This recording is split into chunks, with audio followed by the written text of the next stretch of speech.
Welcome to ChamberLIVE, increasing the use of social media in your marketing and communications strategy. We'll meet Paula from UCLan shortly. First of all, the views expressed in this seminar don't necessarily represent the views of the East Lancs Chamber of Commerce, and they were believed to be correct at the time of recording on the 27th of May 2020. Our guest speaker this morning is Paula Rainier from UCLan. She's the Executive MBA course leader and Senior Lecturer at UCLan, her PhD research on leadership. She currently works with senior managers from large organisations and SMEs in Lancashire as they're undertaking a senior leader apprenticeship which incorporates an MBA. More on that come later. This involves the students studying at UCLan and applying the knowledge they've learned on the course to projects in the workplace. She spent most of her career working in the aviation industry before joining UCLan. She even worked for Virgin Atlantic for 10 years before taking redundancy after the September 11th attacks. She then worked in financial services for 5 years before becoming a university lecturer 10 years ago in 2010. She's also undertaken consultancy with airlines and local businesses whilst lecturing, primarily focusing with them on how to engage their customers. She's a keen runner and traveller, or when she's allowed to be as well. And she's going to take us through social media. So over to you, Paula. Thanks for doing this. Yeah, no problem, Simon. So thanks very much. Good morning, everybody. Hope you're okay and enjoyed the bank holiday weekend. So as Simon said, I'm just going to go through the marketing communications. So just to give you a bit of an idea of where I'm going to start with this. What I would suggest is, I have noticed that there's one or two students in the room who are on my course, and they'll know that there's a couple of things that I like to introduce at the beginning. One of them is the importance of really engaging and taking notes. So if you want to make use of the information that you get in these really fantastic ChamberLIVE sessions that you get, it's difficult to concentrate for this amount of time. So if you make notes on the points that you're really interested in, you can either contact me afterwards and say, oh, you mentioned this, can you tell me a bit more about it? Or the other thing that I'm really keen on is just to think about whenever you're looking at anything. I know Simon mentioned at the beginning about the disclaimer, as this isn't necessarily the Chamber's view. I personally think it's really important when you're learning anything new to not make any assumptions. So I might give you some information this morning and you might think, oh, I'm not sure about that, or can you give me a bit more information on that? I always think it's really beneficial to test out things, not make assumptions just because something worked in the past. Always try and work through it. And then something else just before we start to mention is just the fact that it's absolutely brilliant to see so many businesses from East Lancashire all collaborating on here together. It's such an amazing resource. And so if you do decide you want to try out some of the ideas that I'm suggesting, but can't quite work out how to make it relate to your business, or are not really sure where to start, obviously you can contact me, but you could work through ideas together, because, you know, creative ideas are always the best. An example that I had was one of the apprentices had got a new job and he was trying to work out how to engage a specific target of employees that worked night shifts, and they came up with this idea of 3 a.m. briefings. They wouldn't have come about and they wouldn't have had the creative ideas if they hadn't have worked together. So maybe this particular webinar might give you some ideas, but then you could always discuss things with each other. Okay, so let's make a start then. So marketing communications. So to give you an overview of what I'm going to be covering today, I've just got 5 key points that I want to go through with you. The first one is, what exactly is marketing communications? And then the second point is just thinking about a marketing communication strategy and how you might formulate a strategy and why it would be important to do that. The third point is just thinking about the audience that you want to specifically target. And then the fourth point is just, what are the different social media platforms and are you going to use them all in the same way? And then the final point is how you measure how useful the marketing communications strategy that you've employed has been for your business. So all the way through for all of the different slides, it's really important to try and think about how that might relate to your specific business. So obviously I'm from Yorkshire, so money is very important to me. I'm thinking all the time about the return on investment and thinking about how am I getting my value for money from this marketing campaign that I'm going to use. So one of the key points is the follow-up afterwards. How are you finding out exactly which parts of the campaign have worked? So does that sound all right with everybody? Great, thank you. Okay, so obviously I work as an academic at the moment, so it wouldn't be the same if I didn't come up with some sort of quote or academic point to start off with. So the first points just relate to your actual marketing plan. So this is marketing and not necessarily marketing communications. So the first quote just talks about meeting customers' needs, and that the importance of a marketing plan is to make sure that you're able to target your customers better than your competitor and also still make money. So from that first point, for me, it's about meeting customers' needs. And I think what one of the most difficult things is at the moment is knowing what the customer actually wants. And I think what's so difficult nowadays is the fact that quite often the customer themselves don't even know what they want. So the only way that you're going to be able to find out what they want is by asking them and getting some feedback from them about what's happening. So one of the ways of doing that on social media is to have some engagement with the customers in terms of the chat that they might have and the way that they engage with the specific posts that you put on there. So then just relating to marketing plans again, and not necessarily marketing communications, the second one is just highlighting the fact that marketing encompasses your whole business. So rather than thinking, I've got a marketing department, I've got a finance department, I've got the HR department, marketing's not relevant to everybody, they don't need to know what's happening. My view would be that all departments should regularly discuss what they're doing. So if the marketing department are wanting some money to pay for a particular targeted campaign, then it's important that everybody throughout the business understands who the customers are that you're trying to target and why in particular you've chosen that particular social media platform or that way of advertising. So engaging everybody within the business in the communication of what you're trying to do. Because again, like I said before, it all comes back to return on investment or efficiencies for your business. You know, why are you doing it? What's the point?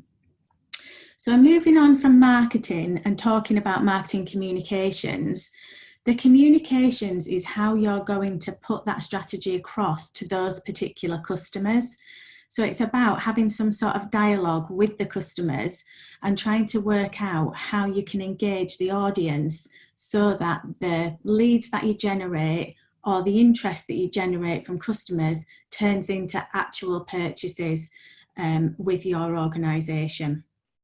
So hopefully that's clear.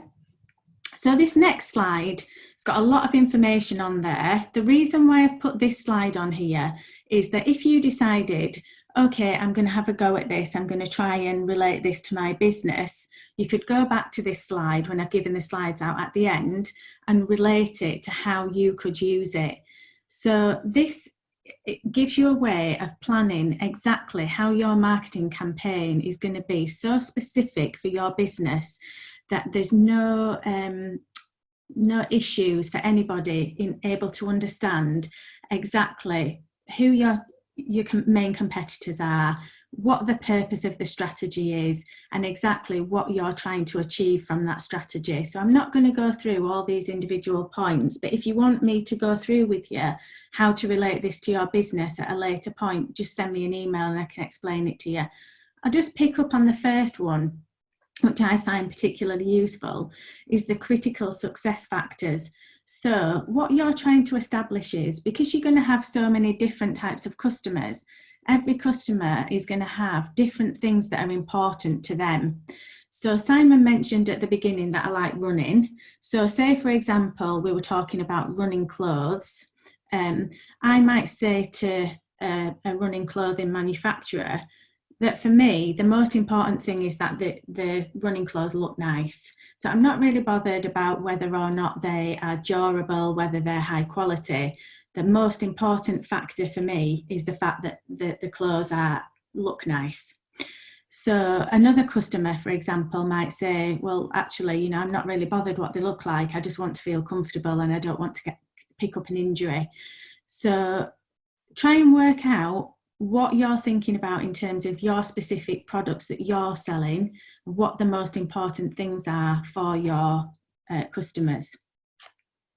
So just to put the social media campaigns into perspective in terms of how that might relate to other types of marketing communications that you might have already found successful, what you might be thinking is, I don't need to engage with social media because actually we're very successful at the moment anyway. We've got a really fantastic reputation, and actually the way that we communicate with people is just by word of mouth because we've got such a good reputation.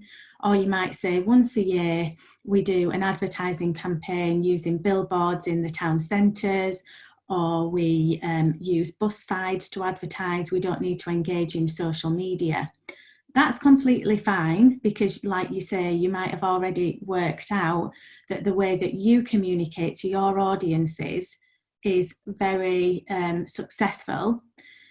With social media, one of the reasons why you might want to try it out is because it could potentially communicate much more closely with the specific customers that you're trying to target rather than a general reach of your product or service.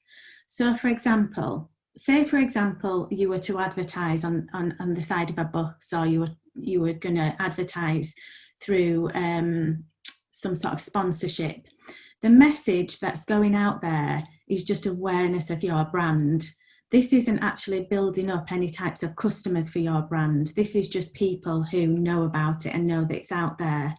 If you want to change the way that this interest or awareness of your brand becomes people's actual purchase intention, in order to be able to work out who these people are, you need to try and collect some data on the customers, and also by using a campaign on social media, you can then track those people and find out exactly who these people are that are buying from you, what their lifestyle is, how they engage with your brand and how they engage with competitor brands, by tracking the data that you collect from them, which hopefully will give you a much more detailed understanding of exactly who the customer is, and collect the data on them rather than purchasing an advertising campaign where it's not necessarily about the leads that are generated, it's just generally about the reach that goes out there. So, you know, it's obviously up to you if you think something is working and you don't need to do that.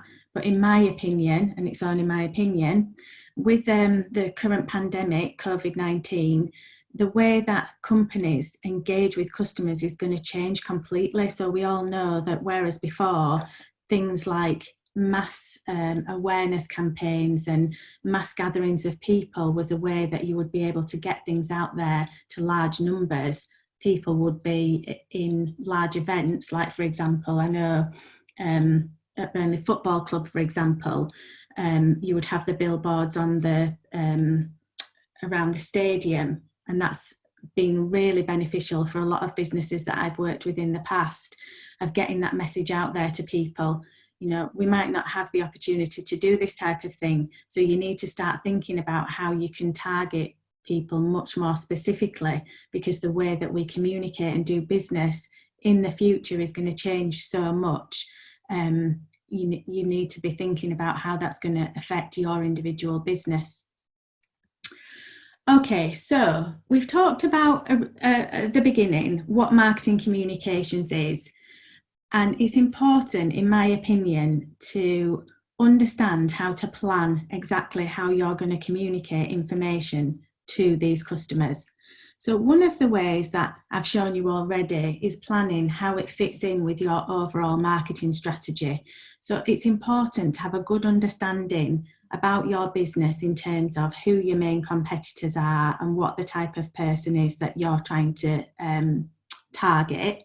So on this particular slide, this gives you an understanding of one of the main frameworks that is used in marketing communications, and it's called SOSTAC. So it stands for Situation Analysis. So where is your company at the moment? So in terms of how specific is your business, what is your revenue, and are you wanting to increase the revenue? Are you wanting to diversify and get different types of customers? What are you doing at the moment? O stands for objectives, and that one is, where do you want to go? So do you want to increase your customer numbers? Do you want to change and diversify and have some slightly different products? What is it that you're wanting to actually achieve? So then S stands for strategy. So how are you going to get there? So what is it that you're going to do that is going to achieve the benefits that you're wanting to get to? So then the one that maybe is probably the most relative to the marketing communications is tactics. So that's going to give your business and everybody within the business exactly how you're going to undertake this strategy. So that might be, for example, we're going to pay for some advertising on Facebook, or we're going to pay for some advertising on Instagram or LinkedIn. You know exactly what you're going to do. It might be we're going to run a campaign that's paid for on Facebook for a month, say, for example. So then action is how you're going to put this plan to work, how you're going to get the messages out there. And then for me, one of the key points that people don't spend enough time on is thinking about how you're going to monitor, measure and review the information that you've got. So you might decide that you're going to pay for a sponsored campaign on Facebook. But what, in my opinion, what is so important is being able to then review how beneficial that campaign has been. So for example, how many leads did that bring in for your business, and how beneficial was it in terms of a return on the investment that you put in there? So if you decided that this was something that you really wanted to engage in, but you had no understanding of how to engage with social media, you might decide that you want to work with a marketing agency and ask them to run a campaign for you. So what they would do is they pay for audiences. They don't pay for anything other than a specific audience type on that social media channel. So you might say, okay, well, we want to target SMEs in manufacturing of these specific types of component parts, and we want to target the CEOs of these companies. It's your responsibility then to contact the marketing agency and find out from them what exactly has been successful. So how many click-throughs they've had from the different campaigns that they've had, and how much interaction they've had with the posts that they've put forward. So I'll talk about it a bit more later on, but every post that is on social media should have a purpose. So you should be able to tell from that how many likes it's had, what the comments are about, you know, all the ways that people have interacted with it, whether people have clicked onto it, how many times they've viewed it, things like that. And then that should hopefully help you to be able to target much more successfully which types of social media you're going to actually pay for. So in terms of the detail of the marketing communications planning framework, you would also frequently, the adverts were going to go out there, how many people that you wanted to cover, like what sort of size of audience that you were going to have, things like that. So I suppose the key point from the planning framework for me is about the detail that you put into the planning, because the more detail that you put in, the more likely you are to be targeting the people that are actually going to buy from you. So then, again, I did mention this earlier, but just make sure that the posts that are going out there are actually of a purpose. So just to give you an idea of how you might be able to structure your social media campaign, in the past with businesses, I've used a database sort of marketing tool called Hootsuite. Some of you might already know Hootsuite, but it's a way of scheduling social media posts in advance so that you're not having to regularly update things on social media. The only sort of downside of using Hootsuite for me, particularly at the moment, is if you were to schedule something and then there was something in the news that was the post that then you were scheduling was then completely inappropriate and maybe could cause upset to people, you've then got to go back onto the schedule and change it. So I think what I would be tempted to do, and what I've done with businesses in the past, is I have an Excel spreadsheet of different social media posts that might go out throughout a month, but then I would schedule them on a weekly basis on Hootsuite, so that then if there was anything that came out in the news that maybe made some of your posts seem a little bit inappropriate, then you've still got time to go over them and maybe rethink what you want to say in the posts. So we've talked about the importance of a marketing strategy, planning things out in detail and things like that. So I was just going to give you an example of Amazon, but obviously what's really important is that you understand that with an example from Amazon, how you can then relate it to your business in East Lancashire. So obviously some of the things that they do are really streamlined. You might think, oh, this isn't going to be appropriate to us. How is Amazon going to relate to my SME? But I've written loads of information on the slides, but I'm not going to go through all of it, because then you can go back through the slides and read through it and think about which points out of it might be beneficial to you and your business. How could you replicate them and relate them to your specific area of business? So with Amazon, one of the key points which I think about on a regular basis is Amazon's success. And one of the key things that is in a lot of journal articles about Amazon is about what's called net effort score. So net effort score is about how easy it is for a customer to do business with your business. So for example, say I wanted to buy a book and it was slightly cheaper on WH Smith's than it was on Amazon. I might just buy it on Amazon because actually it was one click and then I've bought the book, to the point where you see these posts from parents whose child has ordered 27 bottles of shampoo because all they had to do was press one click and then, it just worked. Whereas for WH Smith's, I'd have to register as a customer, I'd have to remember my password, I would have to go through all of these extra steps to be able to do something. So what you need to be able to consider is that when you're engaging with a customer, how easy it is for them to contact you and to actually make that purchase. So in terms of the success of Amazon, we all know that they've got a streamlined warehouse and almost like a machine of the way that it actually gets the products out there to people.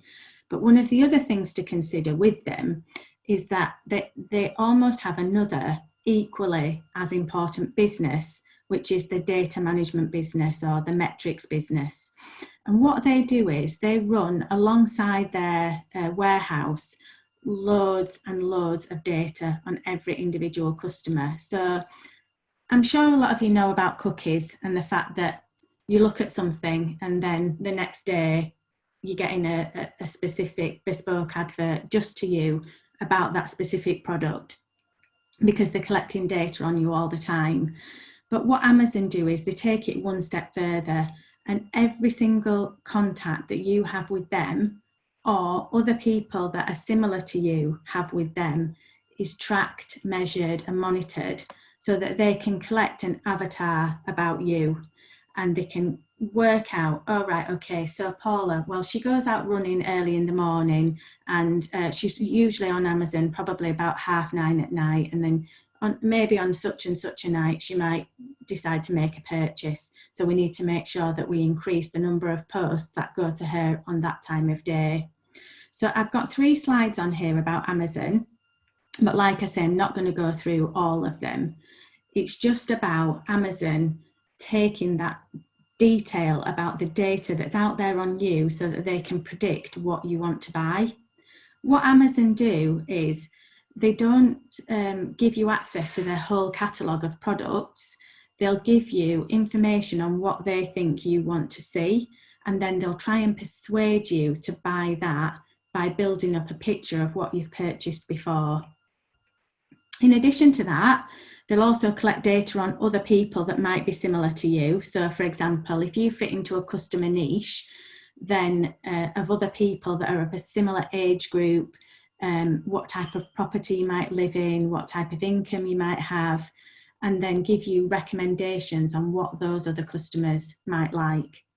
So say, for example, you're a manufacturing organisation in East Lancashire. What you might find is it might be beneficial for you to benchmark some of your customers. So say, for example, you've got a really long-standing relationship with one specific business and they've ordered a certain type of product from you for a long time, and then you start working with a new customer that you've not worked with before, and they have similar purchasing patterns, but then buy something else from you, you might be able to use that as a way of targeting the customers that you've worked with for a long time. So it's just about benchmarking, gathering data from different types of customers, and it's almost like building up an avatar, like a person of the different customers. Just to reiterate the point that I said at the beginning, just quite often customers have got too much choice, and so they need you to almost give them some recommendations on what types of things that you think that they might want to have. Okay, so this next slide just gives you a bit more detail on how the social media campaigns might work. So I've given you some tips on the fact that you might want to use Hootsuite, but I would say if you've not particularly engaged with social media marketing so far, maybe using Hootsuite at the beginning might be a step too far. You might want to just create a few posts and see how they work at first. And then if you get some comeback from that, you might then decide that you're going to pay for some sponsored advertising. One key point to remember in terms of sponsored advertising is the fact that you need to do some research into it before you actually pay for it. Just reiterating the Yorkshire side of me again, I don't want you to waste any money. It's really important that you are really clear on that audience that you're paying for, because what some people find is that they've paid for this target audience and then they're not having a return on investment. When you look into it in more detail, the audience that have been targeted are still not niche enough for their product that they're sending. So you need to make sure, particularly if you're working with a media agency who are going to pay for these audiences for you, is about making sure that it is your niche audience that is being paid for. So sometimes, particularly Facebook, I found this with, they're a bit sneaky. So you pay for the audience, and then when it comes down to it and you look at the metrics afterwards, the audience weren't even the types of customers that you want to engage with. So then you have to pay again to get a different type of audience. So don't waste your money at first. Do the research into making sure that they've targeted the right people. So there's 3 points on this slide that I want to really highlight. The first one is try and think of some objectives before you start putting down the social media campaign. So your 3 objectives would be, what do you want to achieve from this campaign? Do you want to get some new customers? Do you want people to buy a particular product? Or do you want people to just start chatting with your company and engaging with you?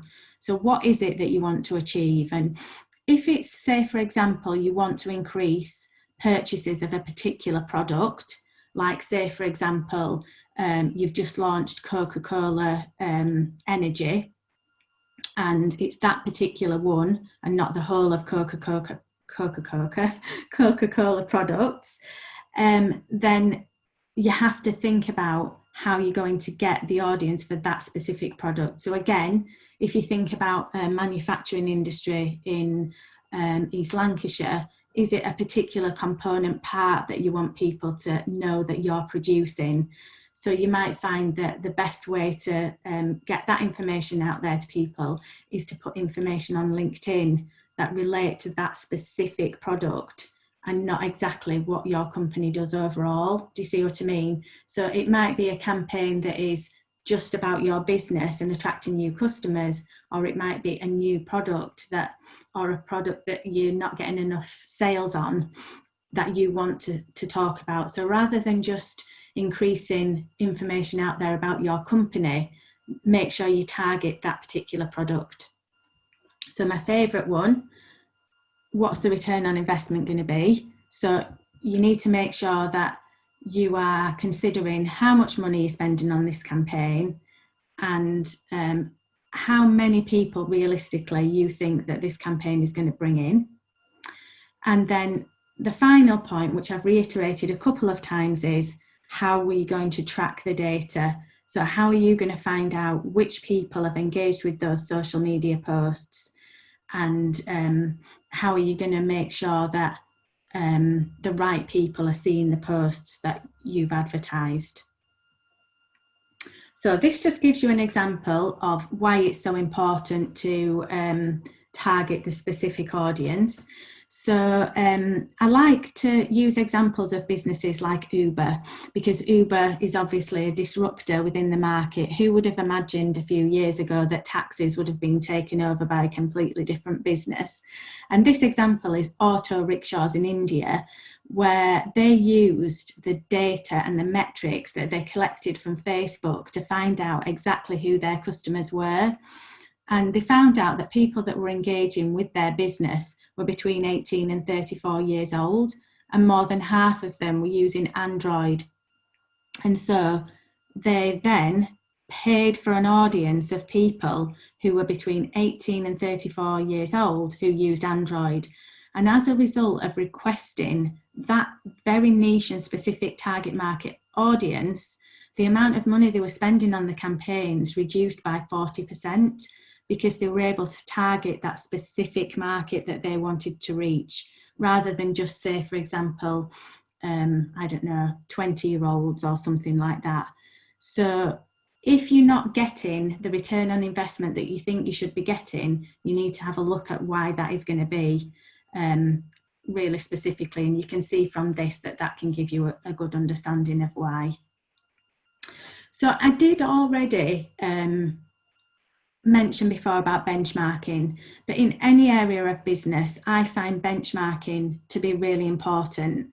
So if you don't already know about your competitors, I would definitely do some market research, not just on your audience and your customers, but also who your main competitors are. So who are your main competitors? Are they regularly posting on social media? So say, for example, there's another manufacturing company that is quite near to you in East Lancashire, and you know that they post every day onto LinkedIn. What do they post? Is it just general information? Is it personal things about their personal life? Is it about a specific product? Is it about their business in general? So what are they posting, the competitors? And then, as important as that, how much engagement is that post having on social media? So for example, has it got a lot of likes? Has it got a lot of comments? And if people are commenting, what are they saying about it? And then the other key thing to consider is to think about the different types of social media. So say, for example, you've got, if we think of the main ones, you've got Facebook, Twitter, Instagram, and LinkedIn. You can schedule all of those through Hootsuite. What you might find is you might have made an assumption that a specific demographic of people would engage with Twitter. But when you start to do some market research, you might find out that actually the audience that you target use Instagram much more regularly now than they do with Twitter. With Twitter as well, there's only a certain number of characters that you can put on the post, so you would need to make sure that you were really careful about how you worded the information on there. So I suppose what you would probably want to consider is, say for example, you've got a competitor who's engaging regularly with LinkedIn. Rather than trying to directly compete with them, what could you do that you'd done some research on that was slightly different that would engage your competitors? So one of the key things from this slide that I find really beneficial is thinking about social listening and what social listening is. So just to give you an example of this, I'm going to talk about it again in a bit more detail on another slide later on, but just to give you an example of this, my neighbour was 91 a couple of weeks ago, and obviously it was really difficult for him because he couldn't see any of his family. So we decided that as a street we would have a bit of a happy birthday sing-along in the street for him. And then because everybody was at home, a couple of people had contacted companies to see whether or not they could send products to him, and then tweeted afterwards and said thanks to the companies for their contribution to the party. Now, if that company had have been really switched on to their customers, they could then have retweeted the message. They could have liked the message and said, oh, thanks very much, residents of Burley and Wharfdale, for this. It's great to see that you engaged with our products. So it's about somebody monitoring the social media channels that are out there and being able to have some sort of dialogue with the customers. But again, it's all about the planning. So if you're going to have somebody who's going to be managing the responses that you have to the social media posts, you need to make sure that they're appropriate. So you can think of examples all the time where companies have engaged. So there was one particular really funny dialogue that went on for a day with Pret a Manger, where a customer had complained about this prawn sandwich and how disgusting it was. So Pret a Manger came back with a quote that was about fish, saying, haddock you had a avocado and prawn sandwich, it might have been better. And they turned it into a bit of a fun thing. Some customer types might have just thought that that was a totally inappropriate way of responding to that campaign. So you need to make sure that you can consider how you think that your customers would be. So if your customers were ultra professional and you didn't want to have any sort of fun with it, you would need to make sure that that theme was throughout the way that everybody was responding to the campaigns. So in my opinion, I think it's beneficial to look at companies that do social listening really well. So if I was going to suggest a company that you might want to look at, maybe you could look at Nike. So Nike are really responsive on social media. So what they tend to do is, if a customer tweets something, puts a comment on Facebook or tags them, they run metrics all the time around how frequently people are looking at the channels so that they can then respond. So say for example, I put a tweet on and then I put at Nike, Nike would know that I'd tweeted about them, and then they'd look on it to see what I'd written and then they would respond. So for me, this is a really, really useful way of engaging with your customers. And it's probably one of the key things that I would say that you could be able to differentiate yourselves from the competition. So if you've got competitors that are not engaging with social media, people are putting things on there about them and they're not responding to it, they're almost missing an opportunity to engage with some sort of dialogue with the customers. So this is just an example of what I mean. So this person here, who is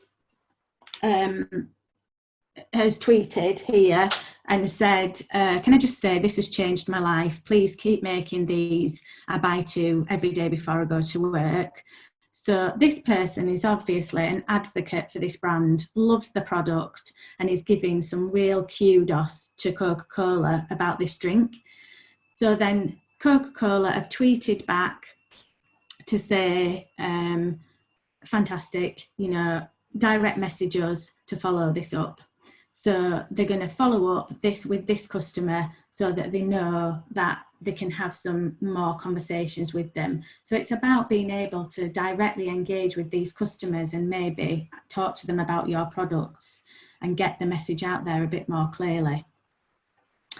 So this is an example of what I mean when I've said that customers, companies will sometimes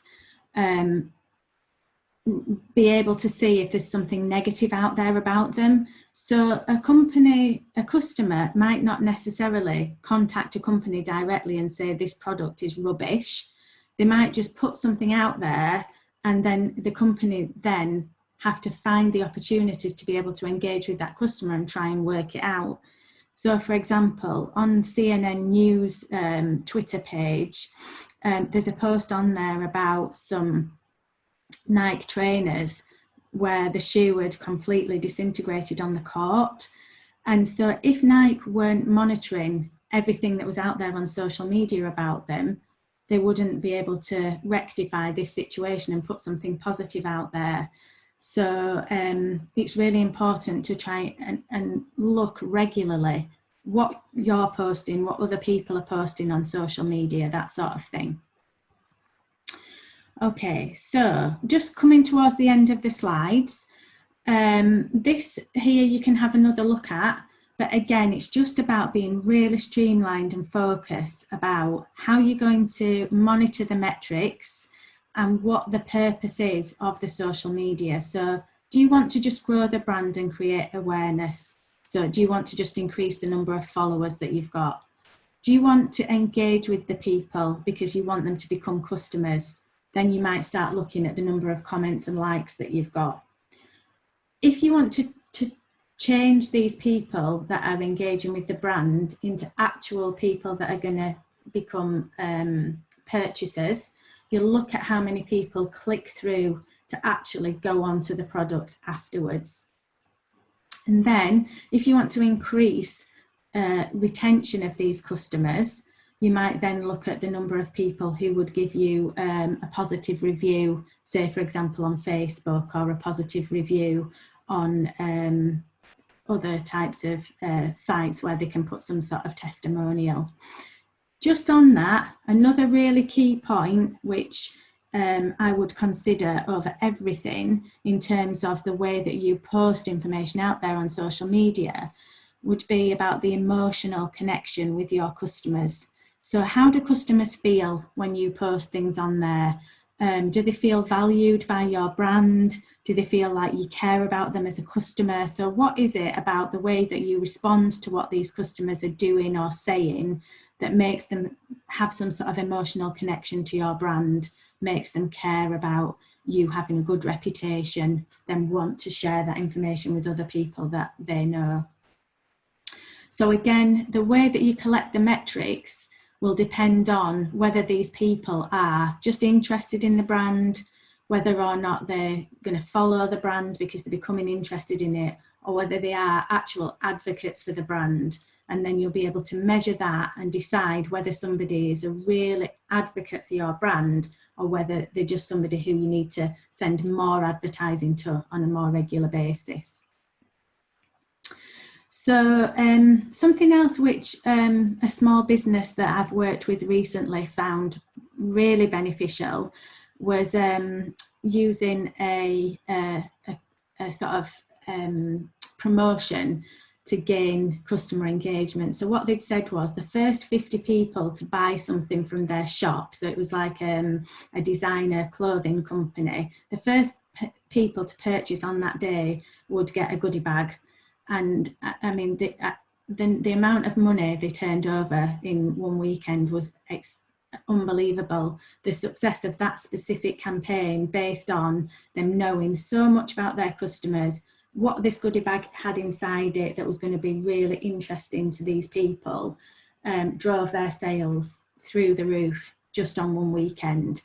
So obviously Benefit Cosmetics, really well-known brand. What they're saying is, we've got a competition here, so put a caption on here and the best answer might win some Benefit Cosmetics. And as a result of that, nearly 1,000 people have written a caption on there and engaged with it. So that's constantly getting the information out there. I've already mentioned making sure that you know who your customers are and not making assumptions. So you can create avatars of your customers, and don't make assumptions that one specific type of people would be on Facebook and another type might be on Instagram, because that might not necessarily be the case. You need to do the market research really carefully first before you pay anything. I can also, you know, if you want to email me, give you some understanding of exactly how to find out all of the information in the market research, to look at the different types of people on social media. This again just shows you the importance of segmenting the customers. So just to summarise everything that I've said, marketing communications for me is a really essential way of engaging customers. And even if you've not used social media before, it's a really useful way of not only being able to engage customers, but also being able to track more information about your customers than you would if you just put a campaign out there on a different type of marketing communications channel. So if you pay for an advertising campaign, the data that you get back afterwards will give you some understanding of whether or not that information has been useful. So as a member of the academic team at UCLan, we're doing some seminars throughout June just on different topics that might help you as businesses around Lancashire with coping with all the new way of working and working from home. So if that's something of interest, I'm sure Simon will be able to give you my email address, but you're more than welcome to contact me afterwards if there's anything interesting that you want to sign up for on that. And if there's anything else that I can help you with, or you're interested in signing up for the Executive MBA, or you want to know how UCLan could help your business, one thing that I would say that directly relates to this is that we work with small projects within UCLan where you could actually request a student to come and work within your business for a few weeks. It's up to 12 weeks. So you could ask for a student to come and work in the business and do some work on marketing communications on your behalf. So if that was something you're interested in, I can put you in touch with that project. Obviously it's free, because I like to give you things that you don't have to pay for, but I can put you in touch with that team. So don't hesitate to contact me if there's anything that you think I can help you with. So I hope you found some of that useful. It's difficult to gauge it when obviously you just presenting and you can only see a couple of people on the screen. But if you've got any feedback for me, I would really welcome it, because obviously I just like to know whether or not anything that I've explained to you has been of any use. Okay, thanks very much. I'll just hand back over to Simon for the last few minutes, see if we've got any questions. Thanks, Paula. Yeah, I've got a couple of questions. Before I take those though, do you just want to, I know the Exec MBA, it's the last year that you're going to be able to offer it in this way of funding it, which is really beneficial to businesses and individuals. Just want to explain 30 seconds on why that is and how and what it means for businesses. Yeah, of course. So degree apprenticeships are new, and the Exec MBA is a degree apprenticeship. So it means that as an SME or a large levy paying organisation, if you wanted to undertake the course, or you had senior people within your company that wanted to undertake the course, it's paid for through the government levy. So this will be the third year that the course has run, and the government have now decided to take the master's qualification out of this particular degree apprenticeship.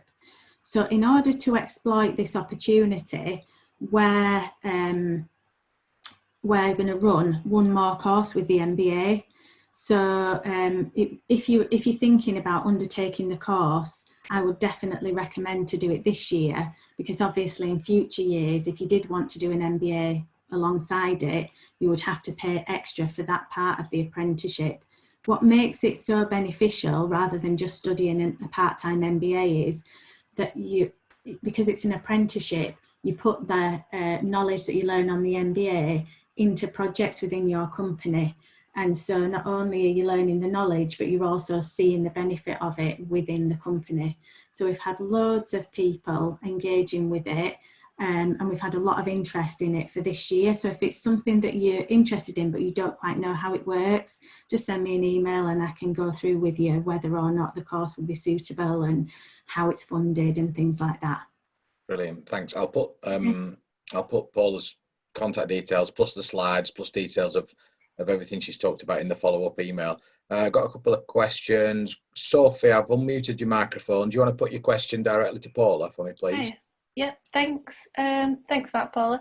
So my question is, using something like Hootsuite, would that affect your organic reach, or does it not? Because I'm a bit sceptical of using something like that. It's definitely beneficial because it's very time-consuming posting, but because we don't do paid ads on our social media at all, and we have a pretty good reach, so just a bit sceptical of entering something like that. Maybe it's just me. Does it have an effect at all? Yeah, so I mean, I would generally say no, but then I don't want to make an assumption without sort of checking the details. I've used it loads of times before with small businesses, and it just, for me, it doesn't affect it. Again, a lot of the time I would recommend what you're doing and not necessarily pay, because you get organic reach. And you're getting so many people that are so interested in the brand that you don't need to pay for the sponsorship. So really, if you were to just look at Hootsuite as a time saver, if you like, and so think about, I would get an Excel spreadsheet and put down on there what exactly you're posting for, what you want it to achieve, and when you want it to be scheduled. So we even think about what time of day we want it to be scheduled on Hootsuite and how many times a day, because chances are if people are going to work, they'll look at it on there. So I've not had any negatives from scheduling things on Hootsuite in terms of organic reach and that being reduced. But I can try and find out if there is any negatives to it, because obviously from my perspective, I've just seen it as a real benefit. The negatives that I found were the ones that I said to you, where you might be posting about something and then something in the news comes up and makes your post completely inappropriate. But I think that's a really good question, and I will just double check, because I work with some larger companies that use Hootsuite. I'll check with them if that's affected their organic reach, but the smaller ones that I've worked with definitely haven't. It's just been really useful for them, and it's free to sign up, so you could give it a go and see if it makes any difference. Yeah, that's brilliant. Thank you. Thanks. Thanks, Paul. A couple of comments. Liz says that Facebook has got scheduling tools in there for pages and groups, and Ellie Littler is using Sprout Social, which includes reports and social listening. Yeah, so I've not used it, but obviously I know about it, and obviously there's lots of different ways that you can engage, so many different ones, because obviously if you were going to engage with this and you would be a customer for these marketing products, it would be in your best interests to research all the different ones. Obviously I've used Hootsuite a lot, but that's only one example. You can use all the different ways. I would use trial and error to see which is the most cost effective for your business, because like Sophie just said, she doesn't pay for any sponsored advertising. I'm very skeptical about paying for sponsored advertising, because I feel sometimes like it doesn't bring enough return on investment, because they don't know your niche customer market enough. It's much better for you to try and get the advocates of your brand and the word of mouth of your brand to engage more people into it. So, you know, I quite regularly get these things like, do you want to win this hotel spa for the weekend? Chances are a lot of the time I've seen that post because one of my friends has liked it, rather than that company paying for sponsored advertising for me to see it. So I agree with Sophie. You know, I would try and do everything organically rather than paying for sponsorship. But if it's not working, or you are a larger brand, then you might want to engage in it. But like I say, I'm more than happy to have a conversation with you about these things, because I think you don't want to waste any money on advertising that's not beneficial. Would you agree, Sophie?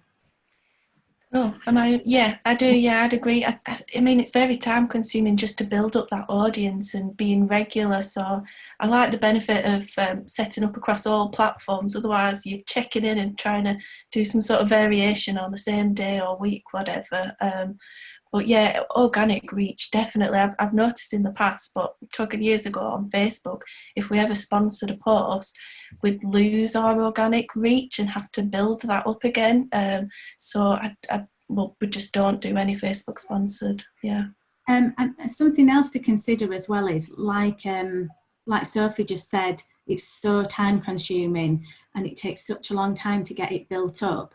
If you were to engage with UClan, say for example, and got a student to come in for a few weeks to get this set up for you, then you could maybe manage it yourself after that, or you could pay for an agency to get it set up for you and then manage it after that. Because it's just the time it takes to engage with the social media. I mean, I've got teenagers and they spend hours of their life on it, don't they? We haven't got time for all of that. So it's just about working out how you can make it as cost effective and easy to do for yourself. But I personally think that the comments and the engagement with tags on Twitter and things like that make such a difference, because customers feel like it's really personalised then. One of the other points that just made me think when Sophie was talking is, it's about, if you've got a large reach and the information is going out to a general audience, people don't have that emotional connection. Whereas if it's something that feels much more personalised and specific, they're more likely to engage because they've got an emotional connection to your brand. Thanks, Sophie. Thanks, Paul. I've got two questions I want to squeeze in 3 minutes. So, Okay. Bip, are you chatting still, or are you free? You want me to ask you a question? No, Bipin Patel from Guide. Go for it, Bip. You want to put your question to Paula? Thanks a lot, Simon. Paula, I thought that was a great insight. So, unfortunately, I've got a lot more questions than answers now. Okay.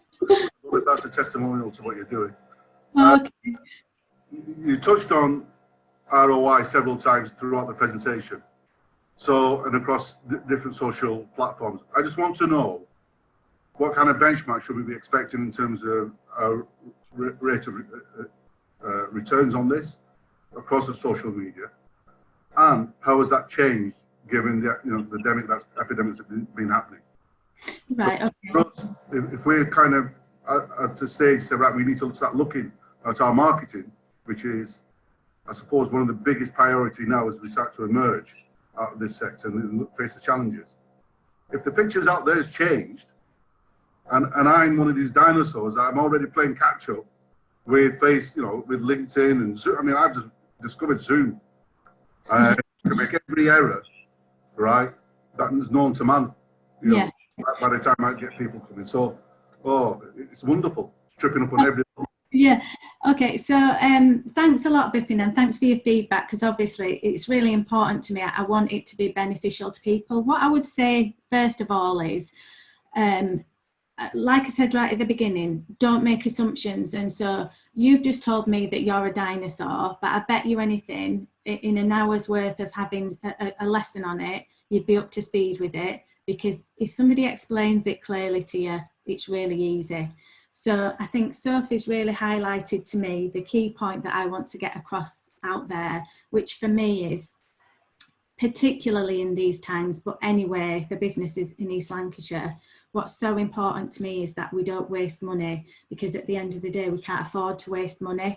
So what I would suggest to you in answer to the first question is, don't spend any money at the beginning at all. Don't put any investment into paid advertising on social media. Start off small and think about what you want to achieve. So think, right, okay, I want to increase the number of people that follow us on this page. So then you would be just more regularly posting things so that people would generally follow your page. And then you might start putting things out there that talk about a specific product within your brand. Then you might generate a bit more interest and get comments from people and things like that. I wouldn't be thinking about sponsoring and paying for advertising until you've done loads of market research about who your customers were and which types of social media areas that they would engage with. Because for me, if you pay for advertising, you've got to be so clear on the people that you want to advertise to. When you're paying for an audience. And so unless you're really specific about that audience, you're throwing your money away. So like Sophie said, she built up organic reach just by getting the message out there. And you know who the advocates for your brand are. You know the people that would promote your business. And so they're the types of people who you want to be saying, we've decided that we want to start putting information out there on social media. And so can you share this for us on Facebook? And then tracking that at the beginning and thinking to yourself, oh, right, okay, so that you can have different people within your business that are responsible for administration on the pages. And they'll see some really simple metrics at the beginning, which will say things like how many new likes you've had that week or how many people have engaged with different things. They'll just send you the information through. So say, for example, at the beginning, you're getting only a few, like less than 10 likes in the first week. That's fine, because it's like anything, it'll take a while to build up momentum. So with one of the much larger companies that I worked with, they were only getting 10 or so likes at the beginning when they first started to engage with social media. I mean, we're talking about 6 years ago, and now they've got thousands of followers because they've built everything up slowly. Would you agree with that, Sophie, in terms of what you found on your page, that to only have like single numbers at the beginning is quite realistic?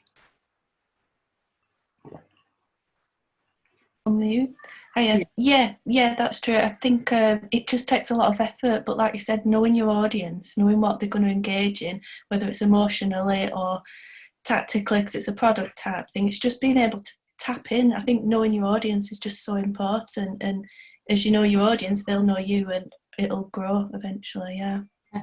And then in terms of thinking about how things are changing, you've probably had a real sort of awakening, Bipin, in terms of using things online and saying you've only just started to use Zoom. Because you've been forced into using Zoom, now all of a sudden you've got this new platform that's available to you and you're able to engage with it. So it's just about setting aside a bit of time to learn how to engage with these different platforms. And I mean, I get a lot of learning from teenagers. And if you've got a teenager or a younger person who could just maybe spend a couple of hours going through things with you, do that. But I wouldn't necessarily pay for even a media advertising company to do the posts for you anywhere near yet, because you're not going to be informed enough on who your customers are and what you're actually wanting to achieve until you've got that information yourself. And it needs to be really detailed and planned. And don't expect too much at the beginning. You know, any time, you know, if you only get 1 or 2 people that are engaging with things at first, that's fine. You know, it's complete. I think Simon's going to kick us off any minute, but can I just a quick follow-up? Yeah. In terms of being at home, I've actually getting better aware of Zoom and getting used to it and this new norm. And, you know, I think I'm the coolest dude in the cul-de-sac here. Oh, yeah. But it is a cul-de-sac, you know, all said and I mean, my world is my little living room here. Yeah. And I can't wait for actual proper engagement. But yeah, we, as a result, and I'm not sure, I mean, I like to find out if other businesses like this, individual people have had to more front-facing. They found themselves more front-facing during this lockdown. We then go back to a company, right, where we find we're the expert, and everybody else in there have actually become more blinkered. Yeah. Through their lockdown. So how important is to have like an integrated IT strategy as well as rolling along with the social media, because we find, I mean, at Guy Security, we've now trying to do both things. So we've brought in a company called Nibble. I'm not sure if you know them, but they're looking at engagement across all our departments now.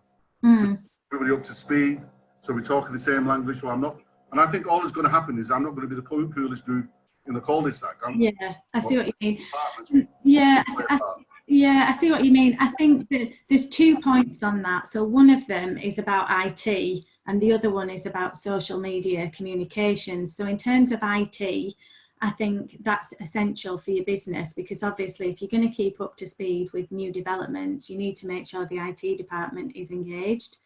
In terms of social media communications, I think it's more about communication with employees rather than necessarily them being up to speed with IT, because what you need to be communicating with them is a couple of things. One of them is the fact that you want to be really, really clear and to a certain extent in control of what the messages are that are going out there, because if you're wanting a specific type of message to go out there and then some employees are posting things that are not in line with your message, that could potentially mess up everything that you've already said. And then the other thing is just about making sure that you are telling everybody within the company what you want to achieve in terms of social media. So I suppose it's kind of 2 different things, IT and being online in terms of engaging like this, and then engaging with customers on social media is something slightly different. But I suppose it's just about doing the research and keeping constantly up to date with what it's all about. And, you know, it's really easy to learn. You know, if I can do it, anybody can. I'm gonna have to draw a line under it there. Apologies. I had one quick question from Paul, Paula, which I think you can probably answer quite quickly. They target schools, and their question was, how easy is it to target locally on social media? How niche can you go when you're targeting on social media? You know, if you're targeting, I think it's SEN, school teachers with an SEN responsibility is their niche target, I think. Yeah, so I suppose that's a really interesting question, because obviously that's really specific in terms of the type of people, and I suppose that's quite a difficult niche to be able to target in terms of paid audiences. But I think what Sophie's highlighted from her point is the fact that it's not necessarily the most beneficial thing to do to pay for sponsored posts. In my opinion, you wouldn't get that niche enough by sponsoring it, because you're just paying for an audience. So it's quite difficult that you're going to be able to pay for SEN coordinators within a school, because chances are they won't have that information on their social media page for somebody to target that to them. So if I was going to target those specific types of people, what I would tend to do would be, I'm just talking about social media here, because obviously I'm sure that Paul's business already send direct mail marketing out there in some sort of communication way. But what I would do is, the schools that my kids go to, they use Twitter all the time. They're really, really obvious on Twitter. I would just put @ and then the school's name, or @ and then if they know the name of the person. I think for me, the best way to target people like that would be to do your own market research and to try and find out who the names are. So one business that I worked with that was quite similar to that was a school's education. So they organised trips, skiing trips for schools, and they wanted to find out the person in the school responsible for planning visits. And the best way of finding that out was to do their own market research, or pay for somebody to do the market research on who the contact was at that school, and put at the school name for all the local schools, so that then they could see what they were trying to talk to them about. Does that make sense? I don't know. It does. Okay. No, it does. It does to me. I'm sure it does to Paul. But I'll put Paula's contact details in the follow-up email, along with the slides, along with details of the exec MBA program, and anything else that Paula wants to send me as well. And I'll circulate that this afternoon. A reminder that the video from today's webinar will be available on our YouTube channel, if not later today, then first thing in the morning. When you see it pop up on social media, as soon as this is a session about social media, please do share it on LinkedIn. Tag people that you think might be interested in viewing it. Please do check out ChamberLIVE.co.uk for details of our future webinars. Next week is on financial wellness and mental wellness and the connection between the two. Thanks everybody for your contributions, but most importantly, thank you very much to Paula from UCLan. Thank you, Paula. Can we have a round of applause for Paula? Thank you. Thank you very much. Stay safe, everybody. Thanks very much. Thank you, everyone. Thanks a lot.